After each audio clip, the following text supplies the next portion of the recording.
So one of my friends described New Orleans as exactly my kind of city. And then another described the place as completely debauched. He compared it to Vegas, where you have way too many people trying way too hard to do something regrettable. I've always described Vegas as a cheap imitation of 1,000 somewhere else's. My friend did admit that New Orleans is a place all its own. I think New Orleans used to be green, but then it grew over in black mold, and they spent about 300 years scrubbing it with bleach, so what you have left is the place looks all streaked with green and gray, echoing Spanish moss that hangs on the trees outside of town. But not the trees in town, because there's less of those, and those are all strung with Mardi Gras beads. Speaking of that, there were torn bits of colored cloth, formerly shiny beads, mixed in with faded rainbow flags all over town. It felt a little bit like the whole place was having this post-drag show hangover. Like maybe something slightly trashy had already happened. It was probably going to happen again, but everybody just needed a nap first.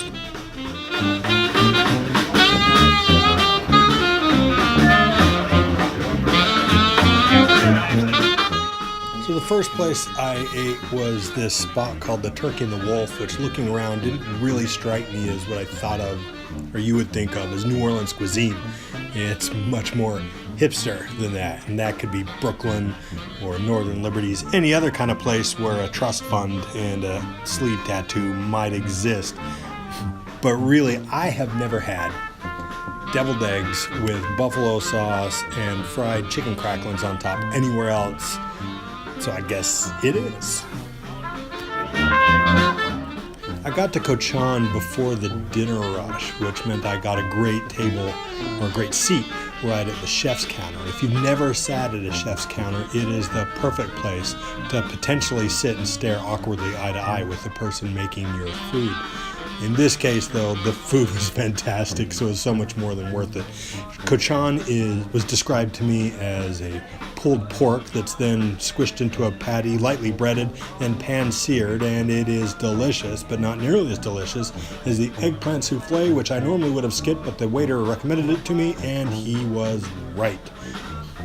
Moving on from there, everywhere you go is something wonderful. I was able to have beignet at Café du Monde, oysters at Felix's Boudin, and meat pies at Buret, lime-seared chicken at Cane à Table, shrimp étouffée at Galatoire's, stuffed flounder at Dolfo's, and ultimately had crawfish at some place on the side of the road where the guy had to talk through one of those things that make you sound like a robot. It was the perfect New Orleans experience. I've been to a lot of cities, but I've never been to a place where such an important part of the atmosphere is ingestible.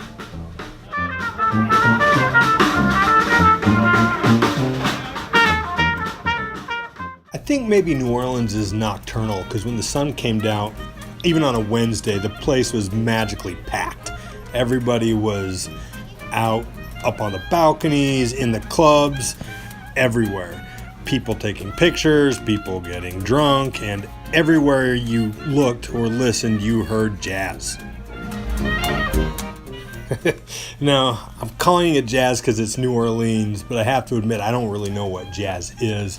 And I'm willing to bet most other people don't know what it is either, but it's in New Orleans. It has tubas, saxophones, clarinets, upright bass, all those things, and it's everywhere, and you can find it. You don't even have to look. Really, when it comes to live music, you can find pretty much anything you want in New Orleans. It felt to me a little bit like maybe if Nashville grew up and got famous, but then couldn't handle the fame and became alcoholic and really hit rock bottom, but then continued playing music the whole time and just kept partying while they're in the gutter. Here I walked into one club. It was a little bit empty, and I could hear why, because it sounded like just real sad country music.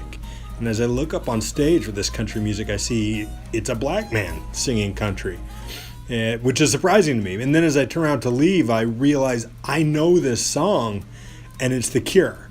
If anybody would have ever told me that I would see a black man doing a country version cover of a Cure song, I would have thought they were crazy. But I saw it in New Orleans.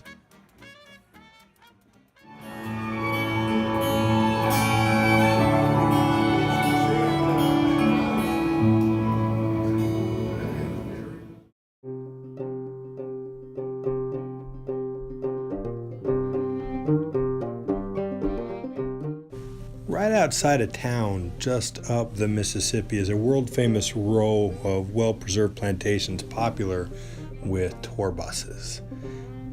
I've been to tons of different plantation tours, and they're all pretty much the same. You focus on the furniture and the white people who lived in the house, and these tours are just like that. What's unique about this row of plantations is that they're right next to each other, right up against the river and right off the road, and really they are gorgeous. But there's one that's really not the same, and that's the Whitney.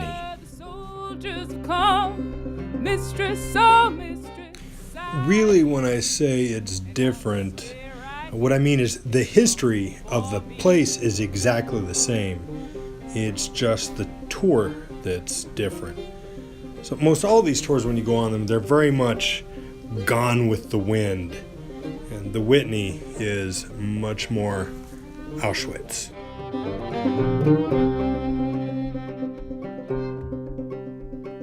Julie, oh Julie, you won't go. Leave this house and all you know. You see, because there you're forced to consider that there were real life people, there were mothers and fathers and children who were forced, worked, and tortured just to make some white people rich. It's a hard reality to face, and what's remarkable here is how respectfully they pull it off. I think the key to it is how reverently they focus on the people. Now, I've been to the Vietnam Memorial in D.C., and it feels sacred. They have a similar wall at the Whitney plantation with all the names they could find of slaves who lived just in Louisiana, and it has twice the number of names as that one in D.C.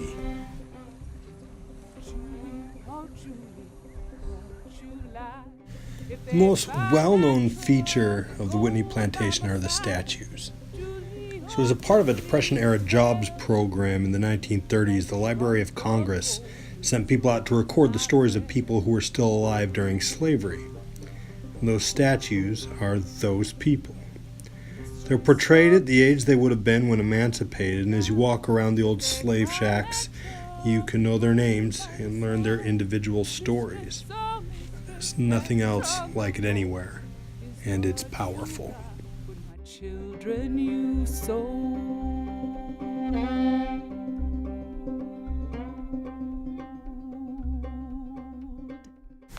I expected the statues to be the most powerful part, but they weren't. I was hit the hardest by the bells. So they explained that plantations had bells to announce things like to come in from the fields or lights out, or to gather to watch someone get whipped. I knew about all that stuff. Now they explained that they ring the bells here to honor the black people who once lived there. What I wasn't prepared for was to watch a black mother send her little black son up to pull the rope. It really messed me up.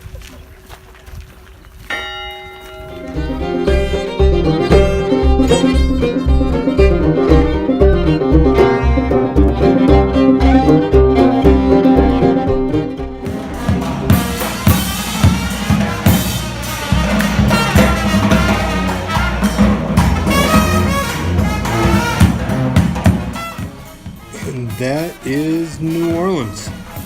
It's an old city where much of its story is sinking in mud, both real and figurative. It's the kind of place where bad things happened and still happen. It's the kind of place where, despite all of those things, or maybe because of them, people choose not to focus, but rather drench themselves in bourbon and beads. The music is loud, the food is full of flavor, and they dance at funerals. The city is turning 300 years old this year, which is founding fathers old in American years. And the crowds mill around, but they're mostly interested in beignets or the buskers on the corner. They're not really looking into the city's history, unless maybe on a ghost tour, which is less about what happened then and more about what sort of then still haunts now. which is appropriate because now is haunted by then so much more than the crowds appear to want to know. They only want to know bourbon and brightly colored beads. And the party is so loud and constant that you sense that it has always and will always be going on, and consequently the place is celebrated but only shallowly considered. Maybe it's changing just a little. They did, after all, take down a statue or two, but I don't really know. I don't live there.